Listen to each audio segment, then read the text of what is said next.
Hello everyone, welcome to Quantifiers, which is India's best and most affordable CAT coaching. Now students, before I move on to the solution for the question, here are few steps a serious CAT aspirant can follow. It will help you a lot in your preparation. Other than this, students, if you want to receive notifications on WhatsApp related to different colleges and different exams, you can fill the form given in the description. And other important links are also there in the description itself. Now let us come to the question. I hope all of you have given it a try. Now students, before I move on to the solution for this question, let me tell you a very important concept by which you can solve this question very quickly. So you just need to remember one thing, that if rate is, let's say, X%, and we are talking about compound interest, तो compound interest भी हर साल X% से ही increase होगा. जो भी हमारा rate होता है, कंपाउंड इंटरेस्ट भी उसी रेट से इंक्रीज होता है. एक एग्जांपल ले लेते हैं, वैल्यूज के थ्रू हमें बेटर समझ में आता है.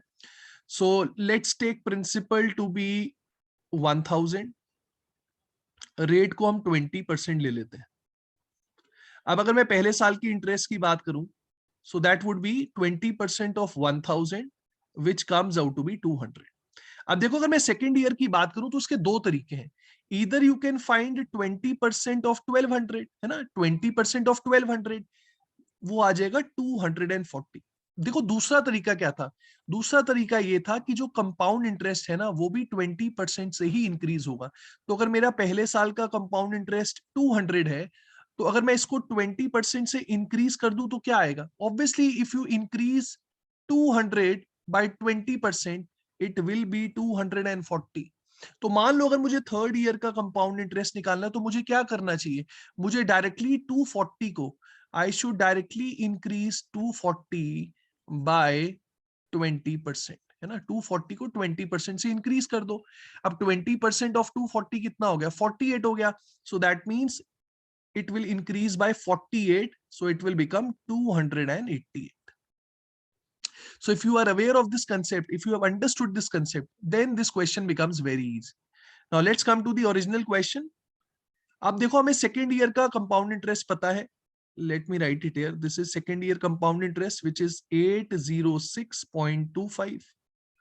और अगर हम थर्ड ईयर के कंपाउंड इंटरेस्ट की बात करें, दैट इज 866.72. अब आपको बस ये देखना है कितने परसेंट से ये वैल्यू इंक्रीज हुई है.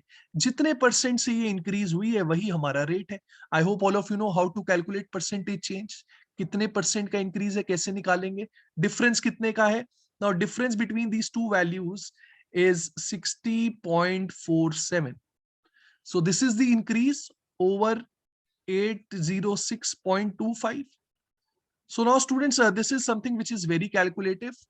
Now because there is calculator available in CAT, I would suggest you to use calculator for this particular question.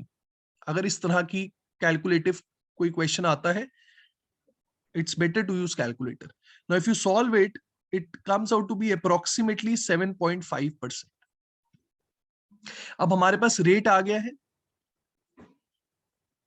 Rate 7.5% है. अब हमें क्वेश्चन में क्या निकालना है, हमें क्वेश्चन में निकालना है what will be fourth year compound interest. तो स्टूडेंट्स, फोर्थ ईयर का कंपाउंड इंटरेस्ट क्या होना चाहिए. अब हम जो थर्ड ईयर का हमारा इंटरेस्ट है, we can increase this value by 7.5%. अब जो फोर्थ ईयर का इंटरेस्ट होगा वो इससे 7.5% ज्यादा होगा. Right, so I hope all of you know how can you increase this by 7.5%. Now there are two methods. एक मेथड तो ये कि आप 7.5% इसका निकालो और इसमें ऐड कर दो. Other way of doing it is you can directly multiply 866.72. You can multiply it by 1.075. I hope ये बात सबको समझ में आ रही है. जैसे अगर हम कहते हैं कि कोई चीज 10% से इंक्रीज हो रही है, if anything increases by 10%, तो उसको हम कहते हैं ना कि हम 1.1 से भी मल्टीप्लाई कर सकते हैं. If anything increases by 20%, you can multiply it by 1.2 also.